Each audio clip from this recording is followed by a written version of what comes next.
আজকে মাছ চচ্চড়ি করবো আলু দিয়া। কড়াইতে তেল বসাইছি,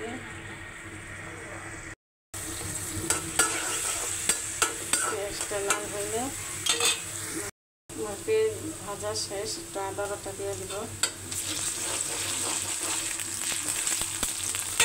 হলুদ মরিচের গুঁড়া,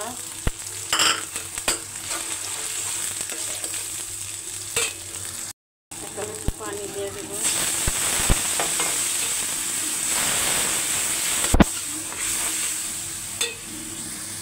মশলাটা কষানো শেষ। এখন আলু দিয়ে দিলাম,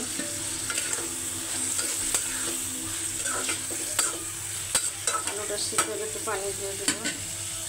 আলুটা আমার কষানো শেষ হয়ে গেছে, এখন একটু পানি দিয়ে দিব, হালকা পানি দিয়ে দিলাম।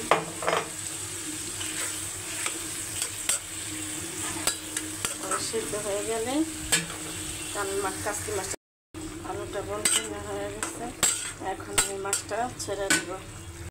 মাছটা আমি ছেড়ে দিচ্ছি,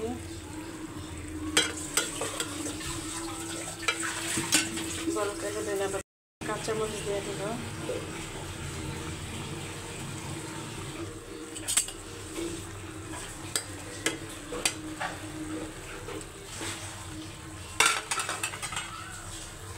একটু ধনিয়া পাতা দিয়ে দেব,